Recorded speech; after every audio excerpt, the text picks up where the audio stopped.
रागी कर्मफलप्रेप्सुः लुब्धो हिंसात्मको शुचिः हर्षशोकान्वितः कर्ता राजसः परिकीर्तितः. That actor is called Rajasic, who is passionate, desirous of fruit of action, greedy, injurious, impure, affected by joy and sorrow.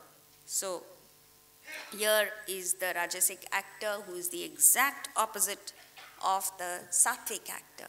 He's defined as Ragi. Ragi means passionate. It's full of raga, passion. Now, we have a strange concept. So therefore, we need to understand with reference to the living kingdom. If you take a look at a plant has no passion. If you go to the plant and you go on a vacation and come back, your favorite plant, you can't go to the plant and say, hey, aren't you excited to see me? Give me a hug. The plant doesn't feel any of that. No passion. An animal is full of passion, but is a victim of that passion. An animal acts on passion and is affected by passion and so suffers. When you leave a dog and go out on a vacation, the dog is miserable. You can't tell your servant to please educate the dog that I'm only going for 5 days and I'll be back. The dog is miserable. It can't eat, it can't sleep, it moans. And when you come back after your vacation, that dog goes crazy. It jumps all over, it jumps on you, it bites you, it licks you, it does all sorts of things. You are also as happy to see the dog more happy to see the dog than the dog is to see you. But do you greet the dog in the same way? That is it. A human being has complete control, or at least is designed to have complete control over passion and emotion. So a Rajasic mind, because it's full of passion, it's animalistic. The quality of Rajas is animalistic. So when the passion builds up, it holds the intellect hostage. And thereafter, the intellect cannot reason beyond the periphery of what the mind wants. And that's the problem. You know, they're like people, when you tell a person, say, don't drive if you've had a few drinks. The person turns around and reasons with you and says, there are teetotalers who've had worse accidents. And there are people who drink, who drive perfectly, properly, without any accidents. So this is justification. You know, the intellect is held hostage. The intellect cannot reason beyond the periphery of what the mind wants. Therefore, you are led astray. Then, karma phala prepsu. Karma phala prepsu is desirous of the fruit. While acting, see, again we need to reiterate because the question will come up from somebody or the other. Without a desire, you can't perform action. Without having a fruit in mind, you cannot embark on action. So that's not what he's talking about. What he's saying is, while performing the action, you must set aside the desire, you must set aside the fruit and focus entirely on the present action. So while performing action, if your mind shifts to anxiety for the fruit, the action gets impeded. Lubdha, greedy. Once you give in to a desire, there is no end to it. Therefore, it is that in the scriptures, desire is equated to fire because no sample of fire anywhere in the world can be satiated. Fire will consume the whole world and is ready for more. It's the same thing with desire. Take a look at Ravana. Ravana is a typical example of a Rajasic person in the Ramayana. The three brothers, Ravana, Kumbhakarna and Vibhishan, represent Rajas, Tamas and Sattva. So Ravana is an embodiment of Rajas. He had everything going for him. He had enormous wealth. He had power because he was a king. He was an able administrator. He had a harem, they say, they describe Ravana's kingdom as having a harem from damsels in heaven. He had everything going for him. Yet, one more desire came up in his mind, and that is Sita. That finished him. So the greed is what finishes us. The more you acquire, the more you want. The more wealth, power, name, fame, awards, etc. you acquire in the world, the more you want it. Because, see, the root cause is, get back to the root cause. Where does desire come from?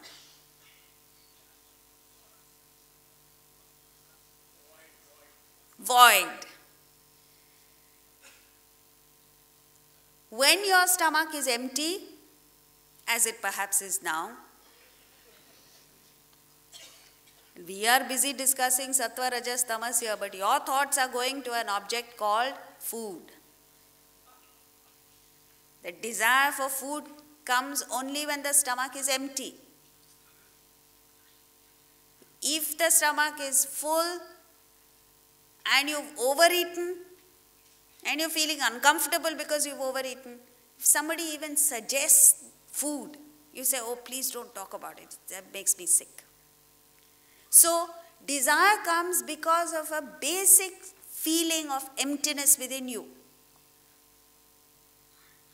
If you were really empty and you obtained objects of the world, then that emptiness will gradually reduce and eventually go away, vanish. But here is a condition where however much you gain, the state of emptiness doesn't even reduce, forget, vanish. So the basic fundamental question we should ask ourselves is, why is this happening?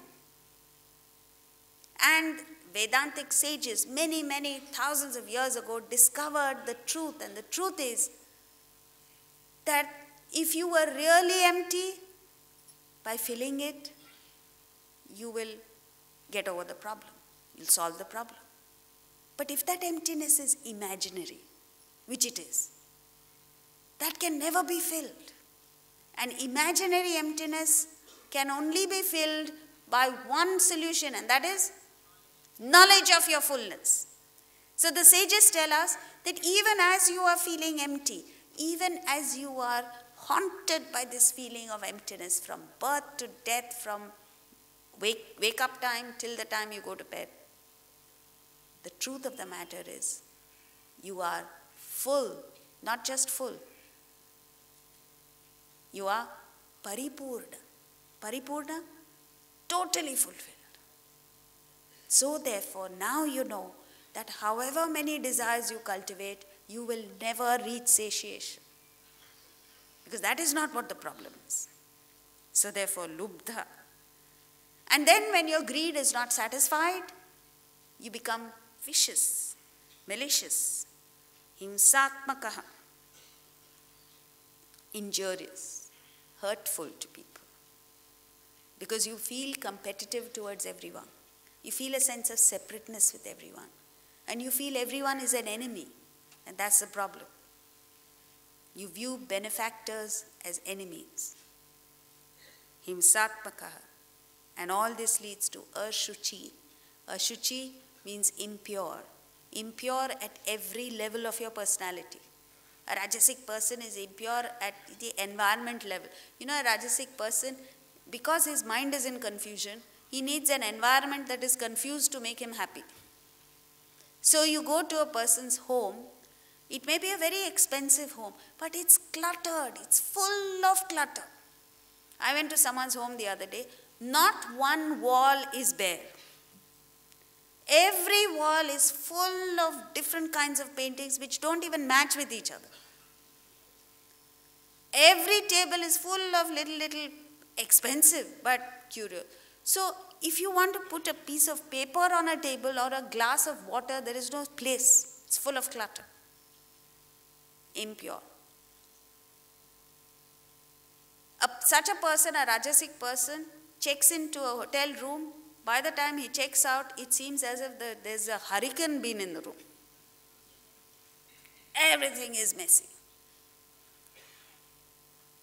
Mentally, he's entertaining hatred, negative emotions, impure. Intellectually, he's confused. There's no clarity of thinking, impure. Vasanas. So at every level, from the subtlest to the grossest, there is impurity. And when internally you're impure, externally also it is full of dirt. You're not even aware of the dirt that's outside. Harsha, shoka, anvitaha. You're moved, you're affected by joy and sorrow. You're on a roller coaster ride, you go through joy and sorrow, you get affected by it. See, the problem with joy and sorrow is not the joy and sorrow by itself. The problem is the affectation. If you just keep a little distance between you and the joy and sorrow that affects you, or that comes to you, there's no problem. All you need is just a little insulation. You see, in the world, you can't exist without insulation. You can't cook a meal unless there's insulation, right? You can't use electricity unless there's insulation. So there's all kinds of insulation that we use to live comfortably in life. Mental insulation we don't have. The moment you insulate yourself mentally, you don't get affected by the joys and sorrows around you. So that is a rajasic actor. Now we'll see what a tamasic actor is.